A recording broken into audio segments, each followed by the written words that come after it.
Oh, I thought it was a fairy tale, but it turned out to be an 18-plus story. Well, let's follow the princess's will. She'll save herself from the wicked Jay. With a glance full of challenge, they push Jujin aside. Wine glass in hand, weapons drawn. This time they're really fighting. Jay is excited, rushing in with gusto, ready for a grand brawl. How will this story end? It's a race to win the princess between the prince and the evil dragon. They clash in an instant, and the beautiful castle is reduced to rubble. Luckily, Noah is there. Otherwise, Princess Jujin would probably have perished. The two powerhouses fighting each other are too terrifying, destroying everything in their path. Noah and Jujin can only stand and watch, unable to intervene. Jujin is now enlightened. Is the existence of the poison dragon really a coincidence? Meeting so many poison dragons for the first time might be coincidental, but it's related to the sect and Dioventrosis, which shouldn't exist, suddenly appearing in the dungeon before he returns to the past. Perhaps it's all arranged.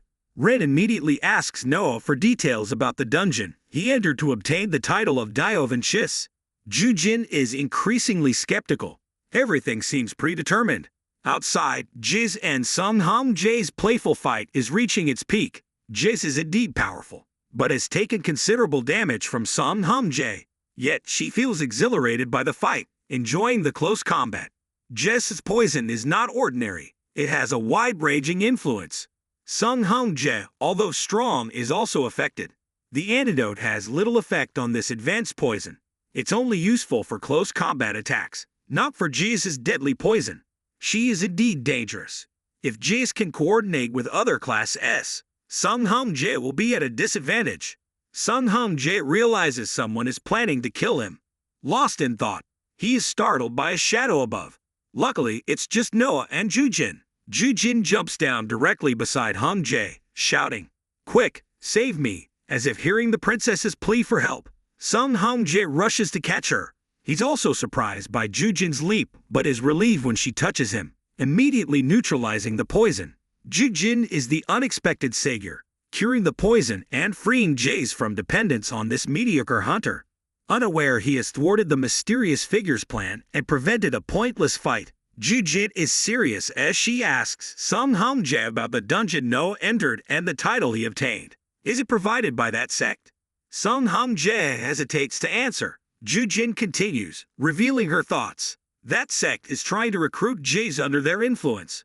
When he refused, they took his girlfriend and used the dungeon, along with the title of Poison Dragon, to manipulate them. They planned everything to get this dungeon's information into his hands. It seems Jujin's speculation is on the right track. If they're using Sung Hong Jae as a pawn, they're meticulous. Noah told Jujin about the dungeon he initially entered, a normal one with a boss resembling a tiger. But unexpectedly, Devsisis appeared, killed the previous boss, and took its place. Somehow, they infused Poison Dragon into a normal dungeon with an existing boss, turning it into a level D dungeon. It's similar to the one Jujin encountered in the future. Lao Chai Tat unexpectedly appeared then, just as Jun did to rescue him. It seems everything was foreseen. Jujin feels they're on the right track. She grabs Sung Hong Jae's collar urgently. Please, tell me everything about those villains. Do they want to know about the dungeon where my brother died? Is it their doing? MU wants to change that grim future. Noah stands on the cliff's edge, observing. Jujin doesn't fully understand the urgency as Jun suddenly jumps down from above. Lost in thought, a hand wraps around his neck. As the beloved elder sister, she came to visit her younger brother after many days of not seeing him. Instead of being happy, he was afraid that she would punish him for the crime of daring to argue with Noah's words. Noah was worried about Jujin and requested her sister to let her go to him, but Jay intervened, stating that they were having an important conversation, and no one was allowed to approach. Jujin was still in a hurry, continuously asking Sung Hong Jae about those mysterious people. If Sung Hong Jae couldn't speak due to a contract, could he at least dispel it? Sung Hong Jae further learned about Jujin's curse-resistant ability. He speculated that it was at least SSS-Level or higher, maybe even above L. Jujin realized she had underestimated this man once again. He was too sharp, but she was determined to find those hidden figures, even if she had to reveal her own skills. Sung Hong Jae laughed, saying that being above L wasn't enough. He summoned a contract he had recently signed, which appeared vaguely. The contract emitted an incredibly powerful aura, unimaginably potent, blood red in color, exuding immense authority. Sung Hong-jae revealed that this contract was also a deception, so if Ju-jin's skills were only at a deceptive level, he wouldn't be able to decipher the mystery of how someone at that level could create such a powerful contract. If the contract were to be broken, Sung Hong-jae's hands and eyes would have to bear the punishment. The two sisters were also quite surprised by such a dreadful contract. They couldn't understand how he could agree to it. Ju-jin was worried. Indeed, at the moment, he couldn't decipher this contract. Could Jun have signed a contract like this? Ju-jin still wanted to take the risk. He told Sung Hong, "My skills will double in effectiveness against the curse of the Venom Dragon." While impressed by what Ju-jin said, there was no guarantee. Sung Hong didn't want to become a pawn. Ju-jin was still determined. "I will use myself to take responsibility for this. I will do everything I can to compensate you if something goes wrong. So tell me, are you planning to live your whole life under their control?" Ju-jin couldn't wait anymore.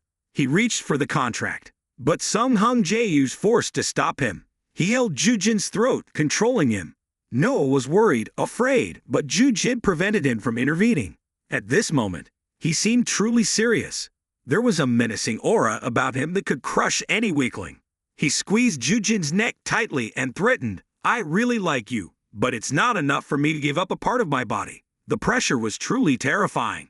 Activating his fear-resistance skill, Ju-jin remained calm again. He let go of Sung Hong-jae's hand and then grabbed his collar, retorting, "Just one hand and one eye. It's not your whole life. You understand that, don't you?" Du-duan understood that Sung Hong was extremely curious about him. How could he dare to take such a risk? He understood Sung Hong's value, maybe even more than Sung Hong himself. He was betting big this time. "I'm really looking forward to it. Sung Hong-jae, please take the risk." Ju-jin smiled faintly. "I said I signed it because I don't want to live a life devoid of understanding like you, Sung Hong-jae. There are many things I'm still hiding from you." So there were still many interesting things waiting for him. This gambling seemed effective. Looking at Sung Hong-jae's expression, he seemed shaken. Ju-jin was full of anticipation. "So, what are you thinking? Use me. Tell me, who killed my little brother?" Sung Hong-jae grinned. He withdrew his hand from Ju-jin's neck. He had been convinced. "I hope you're not lying. It's been a while since I gambled, so I'm a little worried."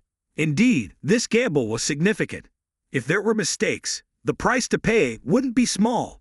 Sung Hong handed the contract to Ren, but before Ju-jin could destroy it, Sung Hong-jae cautioned him, "Don't forget, even if you succeed in destroying this, I've already risked my hand and eye for you. I'm looking forward to seeing how you repay this debt to me." Though risky, with someone like him, it was certain. If he didn't have high odds, he wouldn't put his life in someone else's hands. And another thing was certain, he realized there would be more benefits to be gained by holding Han Ju-jin in his hands. This gamble was no different from a contract binding Ju-jin. Though uncomfortable, for his little brother, he had no better choice. If he didn't take the risk, he couldn't bring the mysteries to light. If successful, he could also decipher this level of contract. If his little brother also had such a contract, there would be nothing to worry about. This contract's destruction was more tense than any previous battles. Suddenly, Sung Hong-jae asked a question. What would you do if there were parents who wanted this world to end, and if they had a little one who wanted to see that wish come true? Ju-jin didn't understand why Sung Hong-jae suddenly asked that. It was a rather vague question. Sung Hong-jae explained that it was their purpose, and also how he explained about them. Hong-jae began to reveal what he knew about those mysterious figures. They couldn't directly influence this world. That's why they sought out strong individuals and made contracts. They used dungeons and items like bait. That's how they built their subordinates' team and expanded their influence throughout the world. Everything they were doing was aimed at bringing about the world's destruction. Ju-jin couldn't believe what he was hearing and quickly asked why people would agree to such contracts that only led them to death. Sung Hong-jae laughed in response, saying that this world was gradually coming to an end. Everything would come to an end. If too many dungeons appeared and the monsters became too strong, Ju-jin felt a chill as everything Sung Hong-jae just revealed to him resembled what the system had said. Sung Hong-jae added that when they signed the contract, they promised to take those who helped them out of this dying world if they aided them. The more secrets are revealed, the stronger the contract reacts. It's implementing the commitment inscribed within it. Sung Hong-ji trusts Juwon, so he continues to speak out. They will help those people leave this world. It's like a lifeboat. They simply demand that we obey what they say in exchange for salvation. Gathering subordinates to push the world towards destruction and eliminate the key that can disrupt that process is the purpose of what's known as the filial retribution. At this moment, the contract has emitted an extremely fierce aura, but Hong-jae remains calm, waiting for him to trust Juwon. Even if he can't dispel the curse, there's nothing to fear from the shattered contract. The curse of devastation is being activated due to the violation of the contract. The counter-curse effect of Juwon is also activated, doubling the effect. When facing the master of the cursed dragons through this curse resolution, Juwon learns the name of the one who created these contracts. The Dragon Lord of Curses, Sung Hong, is pleased because he's still completely innocent. This bet has succeeded. Sung Hong-ji looks at Juwon's expression now dominated by fury and sneers. You truly exist, the master of these wretched dragons, who killed my brother. Just wait. After these efforts, Juwon has finally discovered the name behind everything, the Dragon Lord of Curses, the leader of the cursed dragons. The contract is no more. Now, Sung Hong-jae can comfortably disclose. Juwon asks him if those people have captured Juwon as their subordinates. Sung Hong-jae replies, I won't consider him their subordinate. Their relationship ended long ago, even before that. Sung Hong-jae even wonders why Juwon hasn't been more involved in this matter until now. He has affirmed that it's all because of Juwon. A person pressured like Juwon couldn't leave this world. The ordinary resistance of a pressure person wouldn't be enough to resist the shock of leaving this world. That's why they only approach those pressured people. Han-ho probably severed ties with them after knowing this. Sung Hong-jae's words explain Juwon's long-standing questions. Until now, Juwon has always wondered why his younger brother chose that path. Juwon tightens his grip on his hand. He thinks about everything his brother has done, all for Juwon's sake. His brother didn't want them to pay attention to him. So, he deliberately kept his distance at first. He didn't want to pressure Juwon, but then he didn't think Juwon would understand. It's not because he was young and immature. Juwon knew that he couldn't follow him. He also knew that even after cutting off communication, he could still be in danger, not to mention the contract. Du Hyan truly had to bear it alone. Juwon grits his teeth with bitterness. He knows that because of him, his younger brother couldn't walk his own path. Lost in his thoughts, suddenly a monstrous arm emerges from under the ground, grabbing Juwon's leg without warning. Juwon couldn't react in time to use the anti-injury gem. 5 sharp claws deeply pierce his flesh, then a blast along with a purple light occurs. Everything happens too fast for anyone to react. All 3 stand frozen in shock after the explosion. Emerging from the pool of blood under the ground, a monster gradually emerges. Perhaps it was brought here by a space-connecting gate. This monstrous creature, with an extremely ferocious and bloodthirsty appearance, resembles a lizard. Its hand still firmly grips Juwon's leg without letting go. Juwon is slightly panicked. The appearance of this monstrous creature is due to the destruction of the contract. It glances at Juwon with a murderous look, emitting pressure that even Juwon has to acknowledge. Realizing that the lizard intends to harm Juwon first, it attacks at an extremely fast speed. Juwon leaps, swiftly landing atop the lizard. With both hands, she tightly grips her powerful weapon and strikes down. Juwon is fast, but it's nothing to the creature. It merely shakes its body lightly and Juwon disappears from sight, then reappears behind her. It uses its tail to strike straight at Juwon's ribs. A powerful blow sent her flying tens of meters away, demonstrating the incredible speed and strength of this monstrous creature.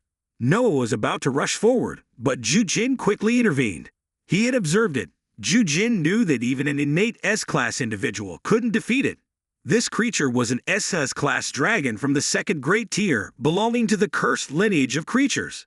Even Sung Hong-jae had to admit, albeit begrudgingly, the nuisance this posed. They clashed and collided often, but they had never felt such overwhelming power before. Sung Hong-jae seemed to notice something as he glanced at where Ju-jin lay sprawled on the ground. He was laughing. Ju-jin was truly laughing. This curse was also brought about by the master of the rolling lizard, whom it was following. Ju-jin didn't feel fear, but rather an incomparable excitement. He couldn't wait to see how he would attempt to defeat it. Ju-jin immediately activated his skill to summon allies present at the scene. Sung Hong-jae knew Ju-jin intended to use his penetrating insight to help the group gain an advantage, but he knew it wouldn't be enough. Just moments ago, Sung Hong-jae had tried and failed to keep up with its speed. Ju-jin knew that too, so he gambled once more. Ju-jin tightly grasped the creature's leg, intending to use his skill on it as well, faster than his penetrating insight. If he could let all three of them know where it would look and what it would do, along with all its senses. But it wasn't easy. Even though this creature was SS class, Ju-jin's skill was instantly rejected, countered by its overwhelming power. Ju-jin's nose began to bleed, but he didn't give up. No matter how many times he was rejected, no matter how many times he endured the backlash, Ju-jin never let go. His relentless efforts paid off in the end. It couldn't resist his doubled-up skill effect. Once the skill was established, the group immediately surrounded the lizard, organizing an attack. Now they could fully anticipate its actions, whether to dodge, defend, or attack, making the combat more favorable. Sung Hong-jae was still the proactive one, closing in for close combat. In the blink of an eye, both sides launched dozens of techniques. However, the difference in class was still significant, and injuries were inevitable. Despite the slim chance of winning, they had to prevent it. After a while of fighting, they gained the upper hand. The lizard roared, raising its hand with sharp claws aimed straight at Sung Hong-jae's head. But when its hand was just centimeters away from Sung Hong-jae, it stopped. Sung Hong-jae smirked. "Ha ha, I didn't charge in to win. You're just a distraction for it to focus on. Then I'll have my chance."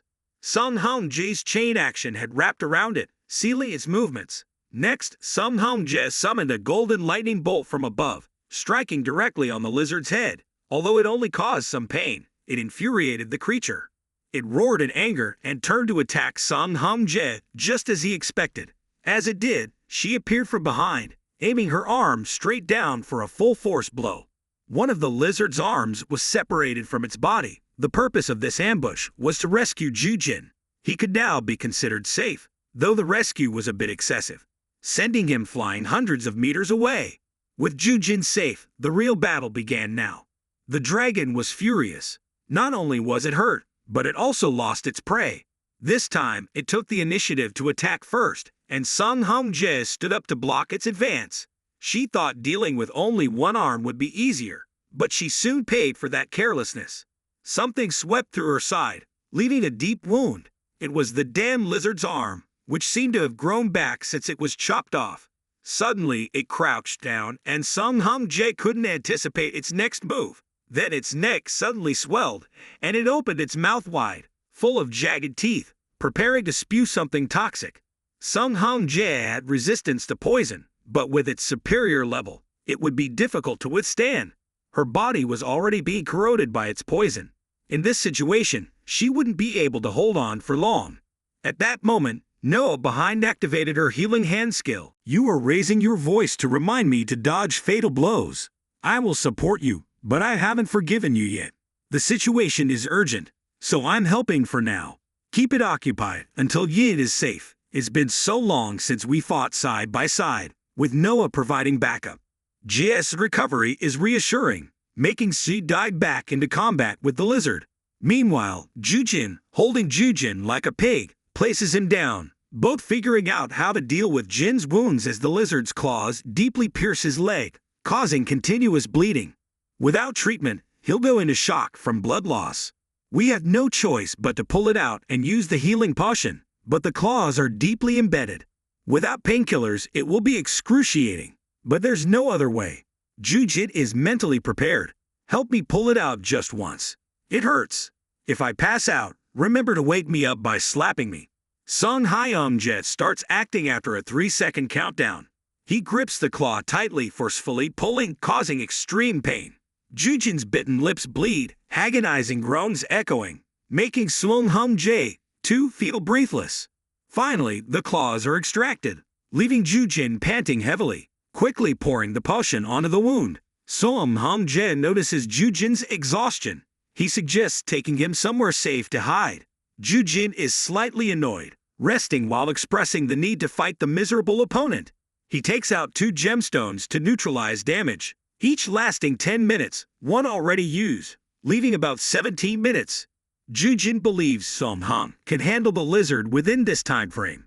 Ju-jin's actions increasingly intrigue Song-hong-jae, indicating his recent awakening. Despite being inexperienced, Song-hong possesses skills akin to a seasoned fighter. It seems he has been through numerous life and death battles, hiding something. He becomes increasingly curious. Accepting this gamble earlier, Ju-jin once again wants to apply his double damage skill. On the other side of the fierce battle, Noah's support allows JS to fight evenly with the SS-class lizard. Ju-jin requests to borrow some mana from Noah, relieved that he's safe. With preparations complete, Ju-jin reminds Song-hong, besides displaying his skills, to act as a shield, thanks to the damage-nullifying gems.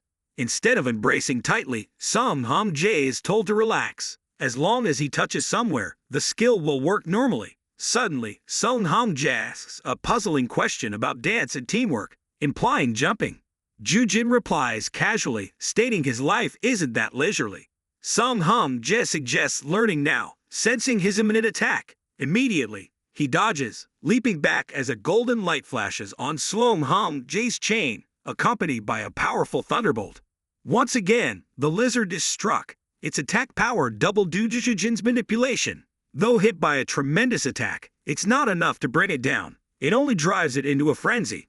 It snarls, aiming at Ju-jin, while Song-hong-jae rushes to protect him, and Ju-jin worries, yet Song-hong-jae is amused. He grabs Ju-jin's hand, reminding him to relax and observe the excitement in his eyes, stirring up Ju-jin's intuition. What the hell is going on? Even as the monster approaches, Song-hong-jae has already pulled him away, smoothly evading its strike, leaving the lizard bewildered about their intentions. Ju-jin begins to control him, dancing. Indeed, their teamwork is efficient. Every graceful step they take evades the attacks of the monster. Each footstep, each wave of the arm, then a graceful turn, they move as if performing a perfect dance routine. Song-hong-jae takes out a needle while controlling Ju-jin's dance, evading and seizing the opportunity to plunge the needle deep into the creature's body. Song-hong explains that using lightning directly would be energy-consuming, as the electricity would dissipate. Instead, he uses the needles as lightning rods to focus the energy. Jae also realizes Song-hong-jae's plan and immediately jumps in to assist, drawing her sword and aiming straight at the lizard's back, piercing it while it's distracted by Song-hong-jae. Unaware, it's impaled by Jae's sword. Feeling the excruciating pain, it retaliates against Jae before jumping back, ready for another assault. The east strikes the west once again successfully when the monster turns back. Song-hong-jae levitates above, channeling his power. He grabs Ju-jin's hand and extends it forward, resembling a dancing couple. He gestures forward as if commanding the lightning to strike down, flawlessly executing the attack. The lightning strike directly onto him unleashed a terrifying power that caused a seismic explosion, shattering the ground into fragments. Ju-jin was propelled downwards to a safe distance to observe the lizard god. After the devastating blow, its body emitted dense, suffocating smoke. Standing still, motionless, it was truly dead. But wait, the beast wasn't dead yet.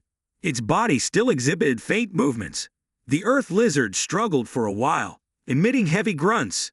Though not killed, it suffered severe injuries, attempting to stand upright with a loud roar. The force behind its roar made Ju-jin, standing behind, also feel the strain. But then, it became motionless again, gradually collapsing to one side. This time, it was truly dead. Approaching cautiously, Jae checked to confirm if it was really dead. While distracted, the lizard suddenly sprang up, swinging its arms to attack Jae. Fortunately, weakened, the surprise attack failed. Jae felt a slight sense of fear and retreated, but the lizard remained standing after enduring each blow. Jae speculated that its survival instincts prevented it from lying down. However, Jae thought differently. This wasn't its own will.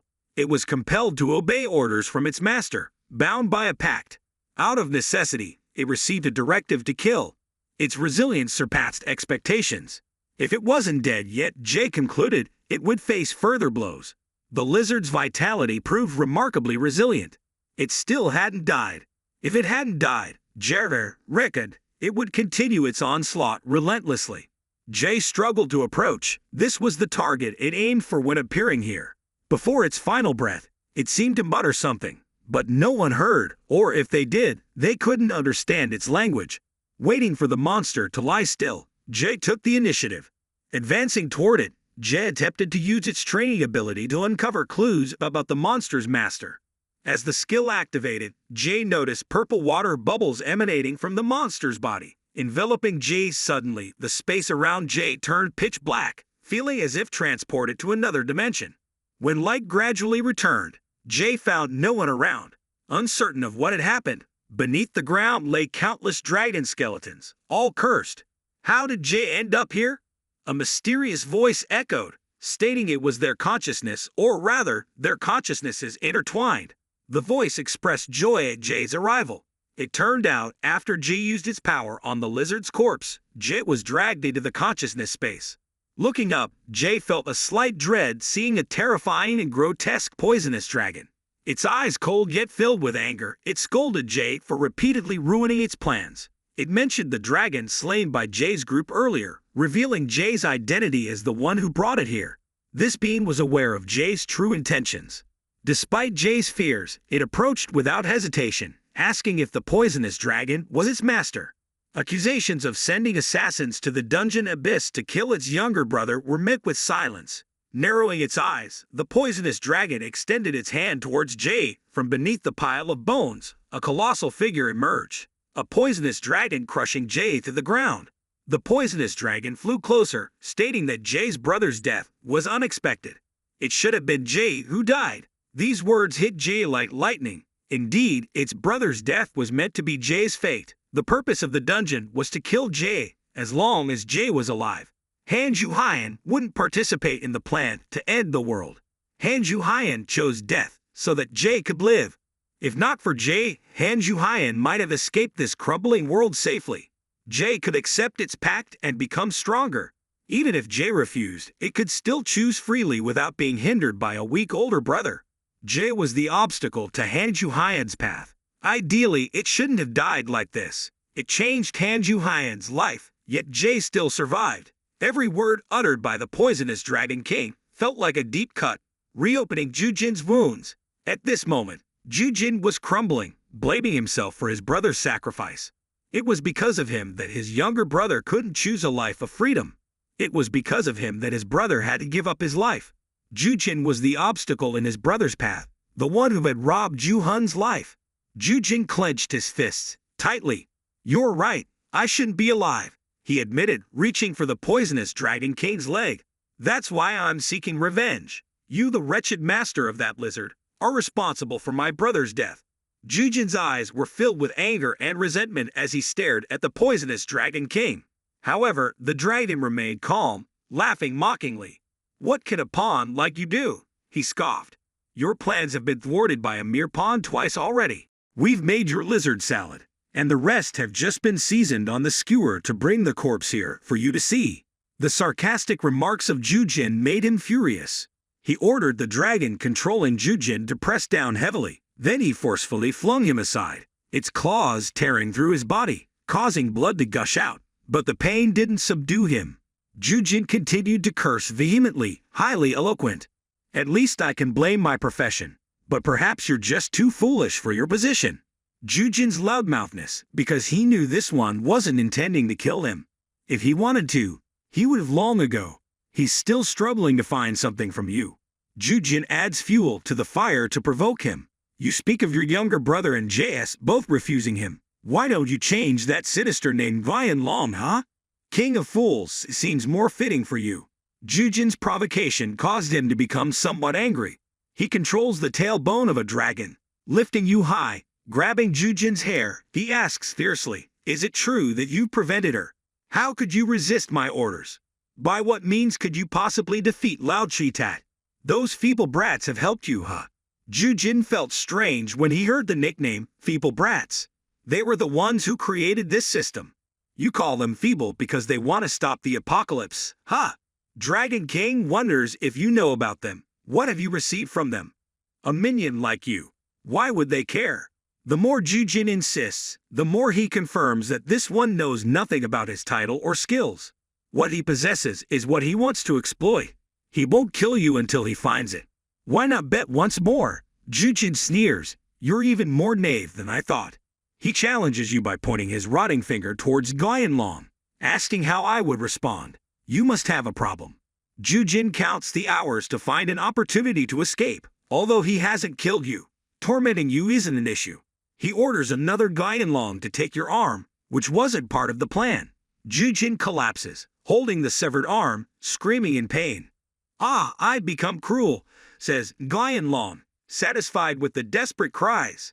Ah, Ju-jin collapses, holding the severed arm, screaming in agony with each moment. Guyanlong looks coldly. Why scream so loud? Look at your hand, it's already missing. Ju-jin calmly looks back, realizing his missing arm has been restored since when. Then another dragon's head rushes in, tapping onto his other shoulder. Ju-jin once again feels the excruciating pain. Yes, he's inside the mind of Guyanlong, not in reality. Here, he can torment him endlessly, using his superior strength to weaken Ju-jin's spirit. If you don't speak, I'll keep tearing you apart into 100 pieces for you to endure eternal suffering until you can't bear it anymore. Each scar on your body will be a curse of Guyanlong. Ju-jin just thought of the gemstone disguise. Guyanlong immediately voiced his thoughts. Don't think anymore. You can't use items here because it's not real. Will Ju-jin have to endure endless pain from Guyanlong? Guyanlong wonders. Immunity gems also belong to them, but with only that, you still can't defeat Lao Chi-tat. I'm truly curious about what means you've used. I advise you to answer wisely. Still, with a determined gaze, Ju-jin loudly curses. Not particularly clever. The key isn't to answer. Guyanlong chuckles lightly. He orders other Guyanlongs to immediately tear into him, deeply tearing through every piece of flesh, the agonizing screams of Ju-jin echoing incessantly. But in his mind at this moment, he only thinks of Jun. How could his younger brother become entangled with someone like this? Outside of reality, Ju-jin's body remains motionless, 3 people surrounding it, full of worry, not knowing what has happened. Jae wonders what Ju-jin has done to provoke this. He's heard about the incident in the dungeon before, and how they defeated the gigantic SSS-Level toad. JS seems more indifferent, as she wants to monopolize Ju-jin. Though she's had few interactions with him, she's noticed his immeasurable potential. Jae also expressed an attitude as if to achieve him, she had to step over my body first. The struggle for a boyfriend became increasingly tense as more and more people paid attention to Ju-jin Samhang. Watching Jin lying quietly with a little thought, he hesitated to speak what he felt inexplicable. It seemed like Jin was always like this, vague statements making it difficult for both siblings to understand Jae's intention. What Samhang felt from Ju-jin was that he seemed even older than this, specifically maybe about 5 years older. Jae was indeed a person with sharp intuition. He could perceive things that others couldn't, delving back into the consciousness world of the cursed Long Vuong Ju-jin, who was still being tortured. Not only that, with his own abilities, he was gradually digging up the memories that he had buried, memories of past miserable lives, memories of past sorrows and sufferings worse than anything he had ever endured, memories he never wanted to recall ever again. Now they were being dredged up after the digging through Ju-jin's memory for a while. Finally, he found the first clue, the wish stone. He smiled with satisfaction. I understand now. So you're using the wish stone to reverse time. I guess you've also obtained resistance to the curse when you're getting slapped, huh? At this point, Ju-jin's mind was also tired after enduring a series of continuous tortures to delve deep into his memories. He was still subjected to the Long Vuong's continuous torture because he had resistance to the curse, so injecting venom was also difficult for him. Nevertheless, Ju-jin's memories were still slowly becoming clearer, albeit taking time. But it's only a matter of time before he sees through all the memories. And when that happens, he'll have an answer. That's also when you'll have to die. Ju-jin groaned in pain, lying on the ground, self-blaming. Man, what are you doing? Why aren't you resisting? In front of you is the wretch who killed your younger brother. Han Ju-jin scolded himself. Why are you so weak? That's why Jun didn't tell you anything. The damned memories are vividly displayed in your head. The day you got money from Stum's boss, he said the harshest words to you. He wanted you to stay away from Dun because in his eyes, you were just an unworthy older brother to rely on. Long Vuong continued to search for clues in Jujin's memories. He kept advising him that it would be much easier to speak out. He would achieve his goal, and Jujin wouldn't have to suffer anymore. Jujin clenched his fists, gritted his teeth, but he didn't give up. His will didn't allow him to. He said to himself, "Yes, I've tried to change. I'm not useless anymore. I'm not an unworthy older brother to rely on anymore. I want to become a true older brother that I couldn't be in my past life." Jujin's determined gaze stared at the cursed Long Vuong without wavering. "Seems like you have a penchant for asking questions you already know the answers to, huh?" The wrong answer, purpose, and Jujin continued to be tortured mercilessly. He just taunted the cursed Long Vuong to prolong the time to think of an escape. It took a lot of time, but the cursed Long Vuong still couldn't pry any useful information. Jujin continued to provoke. "Ha ha, how stupid. Why don't you block my skills like how you blocked using that item?" Provoking him made him continue to torture him with the curse. He confidently told Jujin that skills were part of perception, and he thought a ranked hunter like Beast's skills were just child's play in theory. Anything could happen because we're in the subconscious. He mocked the humans, saying they weren't creative enough. If they hadn't flown before, how could they know how to use their wings? An ordinary human couldn't run as fast as the wind. Look at you, the right hunter. What can you do besides crawling under the ground? I'm sure you having resistance to the curse is a surprise. But before he could finish, Jujin sneered. "It seems like everything is a surprise to you, huh? You're just too stupid to anticipate being stabbed in the back, then say it's unexpected. Even the Emperor Tensu said it's unexpected." Jujin's attitude made him unable to stand it anymore. And of course, Jujin continued to be tortured mercilessly, no matter how he was tortured. He couldn't shut Jujin's mouth. "Your despicable name. If you had not intervened after the gate closed, then your younger brother wouldn't have followed you inside. You deliberately sent Hanhian to his doom." Suddenly, Jujin stopped speaking further upon seeing the sinister grin of the venomous dragon lord. Afterward, he chuckled eerily, showing interest as he noticed something was amiss. "He revealed to you a secret. Your foolish brother Hanhian had actually borrowed my power to enter the sealed dungeon to save you, his good brother." This truth shook Jujin to his core. The venomous dragon lord's satisfied laughter at what he revealed changed Jujin's demeanor. Feeling like he had caught on to something, Jujin urged him to speak more about your younger brother. The venomous dragon lord disclosed the truth about that dark day, letting Jujin know that while Jun was raiding another dungeon, he appeared, but Jun didn't let him into your sight. "What are you doing here?" Jun responded. "I thought I made it clear that I wasn't interested in your proposal." "Ha ha." He laughed coldly, replying, "Don't be so dismissive. I'm here to give you important news. You'll regret not listening." Jun's uneasy feeling turned out to be true. As the venomous dragon lord spoke, it seemed there was a disturbance in the dungeon that his brother had entered. Indeed, as he said, the dungeon Jun entered emitted a terrifying aura of darkness. Everyone outside was extremely worried upon seeing it. It was the first time they witnessed such a stark difference in power between the hunters and the dungeon, and they feared there would be horrific casualties among the high-ranking hunters if they faced danger. They could use the escape stone, but for low-ranking hunters, that wasn't an option. Upon learning that Han Jihun was there, they had to resort to using the escape stone from the dungeon he was raiding and hurried back. They received a notification. A monster appeared, at least at an S rank level, too high for the D rank hunters. For them, death was only a matter of time. Han Jihun couldn't intervene because the gate had closed. Frustrated and desperate, he swung his sword at the dungeon gate, hoping to create a crack, but his efforts were futile.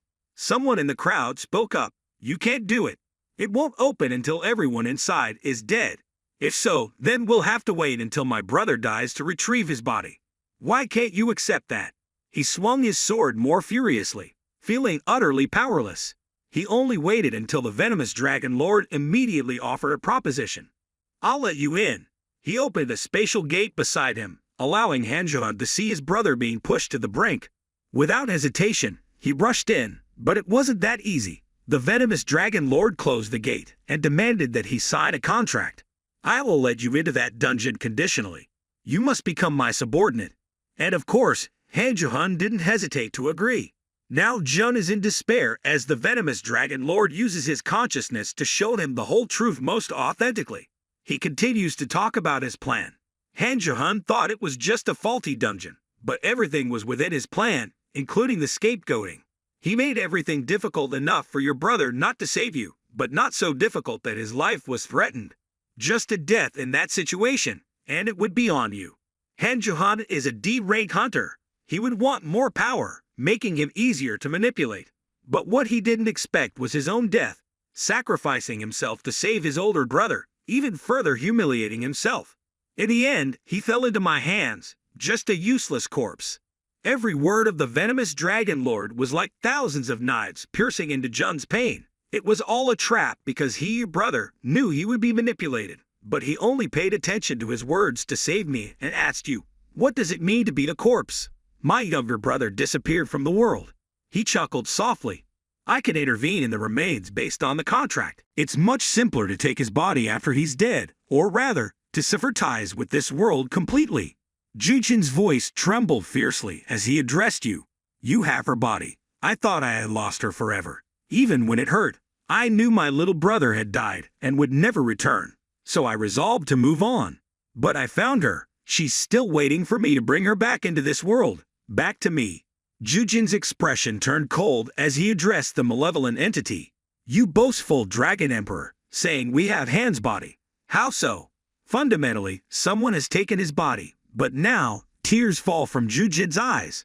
My little brother, my Jun, even in death, she can't return. And Jujin's thoughts were interrupted when the dragon emperor spoke up again, satisfied with the progress of his nefarious plan.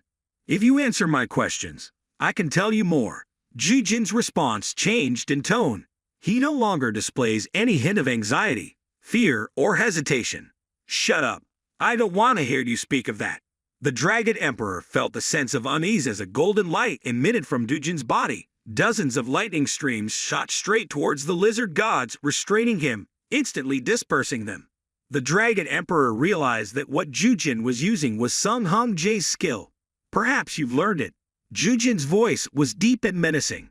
You said skills count in this realm of consciousness, right? I'm not that creative, but if it's a skill I've experienced before, then it's entirely possible. This isn't the first time I've experienced this. Jujin's tired yet determined gaze locked onto the dragon emperor. He wielded the lightning streams again, striking down more dragon-like creatures that had turned into dust. Jujin suffered both physically and mentally, but he returned all the pain and suffering to the dragon emperor. The dragon emperor continued to watch from above with a disdainful gaze. Foolish, it's just a human skill. He waved his hand, and dozens more dragon emperors rushed to attack Rin. Another surprise emerged as a pair of wings sprouted from behind Jujin. Noah's wings. Jujin quickly dodged the attacks, avoiding them with lightning speed. The dragon emperors crashed into each other, dying after tireless training sessions connected by Jujin's ability to attract chickens. Jujin fully felt the movement of Noah's wings and applied it today to save himself. Jujin looked incredibly cool at this moment, resembling a dragon slayer. His previous anger had made his mind foggy and uncontrollable, but now he had a goal. He needed to defeat him to escape this realm of consciousness. Jujin continuously called thunder and lightning from above, striking down any entity intending to attack him, activating his skill, pressuring old enemies, doubling the attack power against the dragon emperors.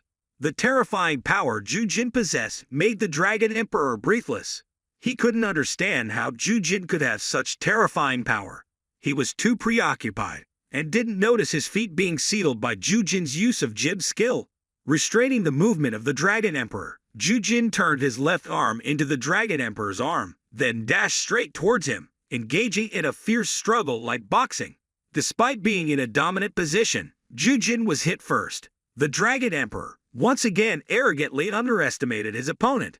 With that imposing body, do you think you can do anything? But as he finished speaking, he froze because from Jujin's body, Han's black flame seal appeared. The terrifying power was absorbed into Jujin's body, the skill of his younger brother that he had left behind. The black flame seal ignited, burning away the darkness and the blood. Jujin pulled out the spear from the black flame. It was the same spear he had used to kill Lao Chitat before. The dragon emperor. furious at being recently tortured by him, was now completely threatened by him. Jujin held the black flame spear and aimed it directly at the Dragon Emperor, charging without any hesitation. "You're nothing but a mere shadow," repaying the last favor, doubling the power once again. Jujin wielded the blade high, aiming straight at the head of the venomous Dragon Lord. The cursed Dragon King descended, colliding with tremendous force, illuminating the consciousness filled with darkness. The venomous Dragon Lord bore a long gash on his face, unable to believe he was once again subjected to an onslaught he deemed insignificant beneath the societal hierarchy, now causing him injury. Jin stepped on him. The venomous Dragon Lord lying beneath Jin's feet, still in shock. "How could you?" the venomous Dragon Lord exclaimed. Jujin, from above, using your enraged gaze, aimed the black fire blade at the face of the venomous Dragon Lord. "Thank you for teaching me. Now it's my turn to delve into your memories," he said, hungrily, "and I'll hunt that wretched soul down, no matter the cost. I will bring her back, just wait for me." As Jin dug through the chaotic pile of memories of the venomous Dragon Lord, memories were scrambled, mixed, memories planted over decades. But amidst the chaos, the first images he found were of the Dragon Lord's life.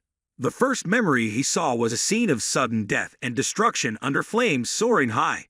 He and another man were being pursued by another group of their kind, claiming his tribe was a menace. They used poison and curses to kill them. "We must cleanse our kind," they said, "escape the persecution, and live in hiding." The oppression towards their species simmered a resentment within him, growing stronger day by day, fueled by a vengeful and resentful spirit until he awakened, using his own power and superior strength to destroy all who sought to annihilate his tribe. Everyone born under his hand was tainted. He instilled fear in everyone at the mere mention of his name. In Jin's current trance, amidst Jin's words, the venomous Dragon Lord did not want to see these useless memories awaken. "My friend, you should show me some useful memories," he said. He never expected that one day he would be so thoroughly defeated by someone he considered insignificant, being trampled upon by Jin. Jin taunted him. "Finding the memory you want is quite difficult, isn't it?" The mention of his name from Jin's mouth infuriated him. Once again, he waved his hand, summoning a swarm of venomous dragons to attack Jin. Jin simply stepped back, sighing deeply. "Is there a trick that you haven't used? You have no power other than releasing those puny lizards to bite. You're truly a pitiful master," Jin continued, unleashing a series of ice-cold blade attacks, immediately freezing his minions. Once he dealt with Jin's minions, Jin again used his dark fire seal, turning to the venomous Dragon Lord. "Look at your minions, all defeated. Now you will be defeated by the hands of a hunter, as said," Jin said, bringing the blade down from above, leaving the venomous Dragon Lord unable to avoid being stepped on. Jin arrogantly said, "You only need a little pressure like me." Jin grabbed the horn of the venomous Dragon Lord with his hand, pressing his face close, looking at him with intimidating eyes, threatening with an overwhelming aura. "If you don't want your memories to be mixed up countless times, open up where you've taken my younger brother." Frustrated by his nonsensical words, Jin transformed his hand into a dragon claw, tired of hearing the nonsense from him. "If he doesn't voluntarily surrender, then I'll make you find him," Jin said, smashing down once again. Jin was once again drawn into another realm of memories, another world, where giant whales were swimming in the sky. Jin wondered if this was another prison. Below was a large city being heavily destroyed by monsters. The weak people fled for their lives, having no way to resist. However, there were still people with superior abilities standing up against the monsters to protect the people and their world. Jin realized the abilities they used were similar to his system. They were guardians, but these were memories of those who struggled to protect a world against monsters and the system. However, they ultimately failed, and all humans were destroyed. The world was destroyed. Many worlds had met such a fate. Why couldn't any world resist destruction? Numerous questions kept appearing in his mind. The destroyed worlds then turned into streams of white light, being devoured by something, presumably this giant tree. These destroyed worlds were absorbed by it. Jin wondered what this tree was. He was reminded of the memories of Duan. Suddenly, a bird with pure white feathers flew by, drawing Jin's attention. What kind of bird was it? A feather fell from it. Within it, There was an image of John lying still with a peaceful face, as if asleep. Jin called out, but there was no response. Just then, those memories ended. He was pulled back into the consciousness space, unable to reach his younger brother. Jin hugged his knees, his gaze fixed on the sinister figure. "What was that white bird just now?" he asked, trembling. Jin screamed in madness, punching the sinister figure's face. "Quickly, show me that bird again." "It took my little brother," he demanded. The sinister figure chuckled.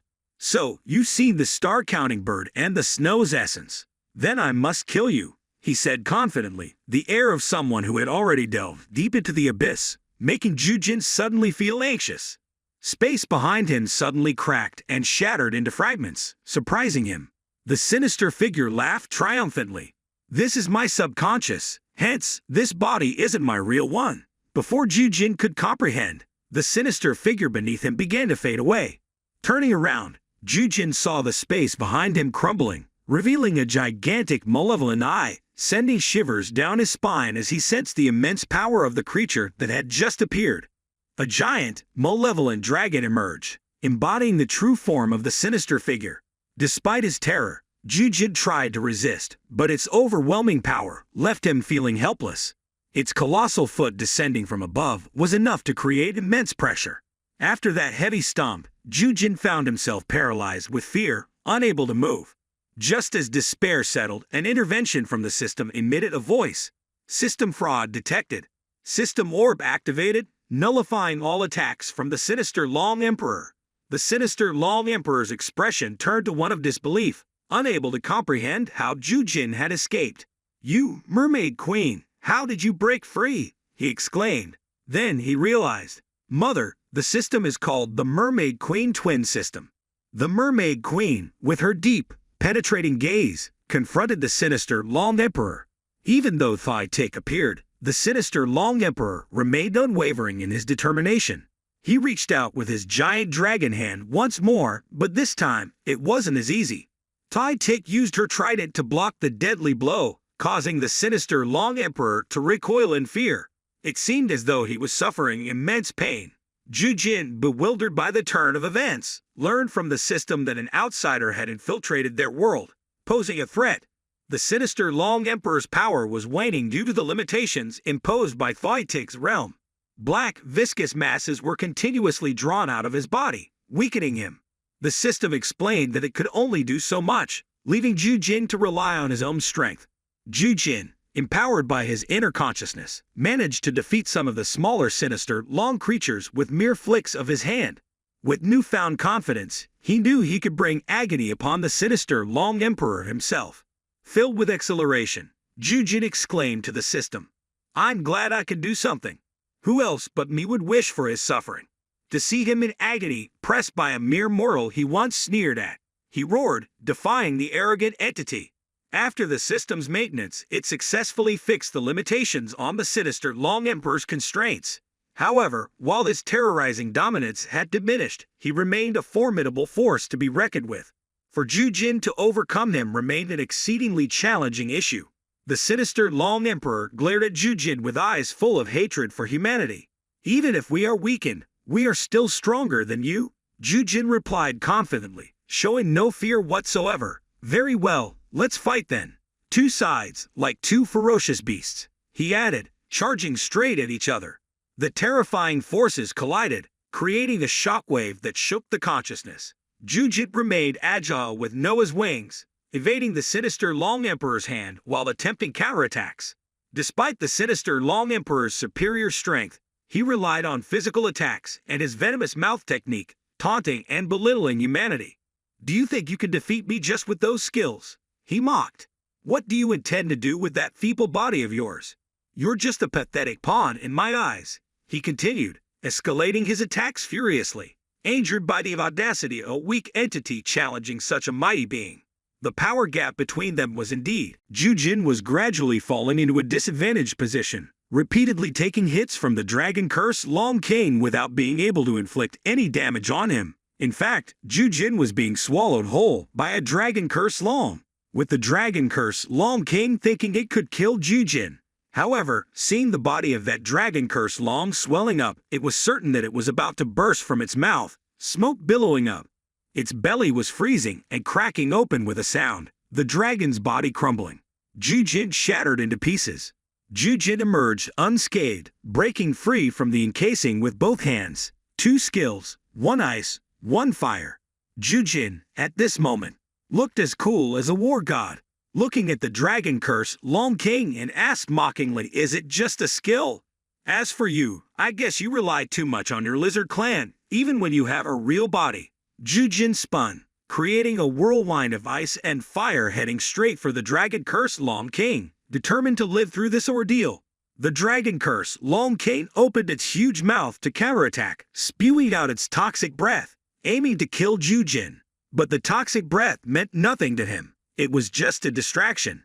His real purpose was to use his large hands to grab Jujin, who was caught off guard and found himself in the dragon curse Long King's grasp. The dragon curse Long King squeezed tightly, the sound of bones breaking, mingling with Jujin's agonizing screams as his blood flowed, drenching the dragon curse Long King's arm.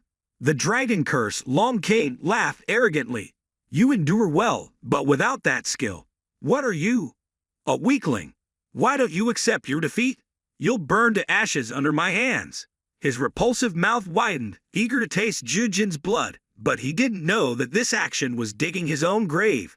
Jujin, trapped in the palm of the dragon curse Long King, still managed to speak. "Why don't you accept defeat yourself? Haven't you learned anything?" In an instant, Jujin's blood turned into black flames, raining down on the dragon curse Long King's face. The flames erupted fiercely, engulfing and burning the dragon curse Long King, who screamed in agony, unable to regenerate. Jujin seized the opportunity, continuously waving his bloody hands towards him, the flames burning more intensely. The dragon curse Long King couldn't open his eyes, gnashing his teeth in frustration. His body trembled, releasing a horde of smaller dragon curses, rushing towards Jujin, biting and tearing humanity apart. "I'll show you what it means to live worse than death." In a moment, Jujin was completely covered and torn apart by the swarm of dragon curses. The dragon curse Long King laughed loudly, satisfied. "Even if you were to resurrect, the pain of being torn apart will haunt you forever." He suddenly fell silent as he witnessed what was happening before him, beyond his imagination. With a loud explosion, the entire swarm of Lizard Clan, still tearing Jujin apart, disintegrated. Jujin, like a war god, a dragon slayer returning from the realm of death, his hands covered in black flames, swept through, annihilating in all directions, smashing the dragon curses like they were nothing. The dragon curse Long King's voice trembled with fear. You are not depleted yet. How can you still stand here and fight me until now?" Jujin, always in a vulnerable position, had been hit hundreds of times, with his body torn to pieces. But in those determined eyes, the flames of willpower still burned, never showing a sign of giving up. Jujin shouted loudly, drowning out the disdainful words of the dragon curse Long King. "You, who always look down on others like me, who always control others and want to harm my younger brother, you will never understand the willpower and strength of family bonds." Jujin poured all he had into the black flame blade, swiftly aiming straight at the chest of the dragon curse Long King, plunging down with ultimate force. In this single strike, a terrifying power erupted, a collision creating a blinding golden light that filled the space, accompanied by the agonizing roar of the dragon curse Long King. Jujin, fueled by determination and hatred for the villain who had stolen his younger brother, relentlessly struck down, continuously, countless times, oblivious to the passing time. He wouldn't stop until exhaustion or until the dragon curse Long King perished, even if it meant his own death. But he couldn't die. He had to live to bring his younger brother back. The thunderous sounds of the battle echoed repeatedly until one figure lay down, and there stood the dragon curse Long King, motionless,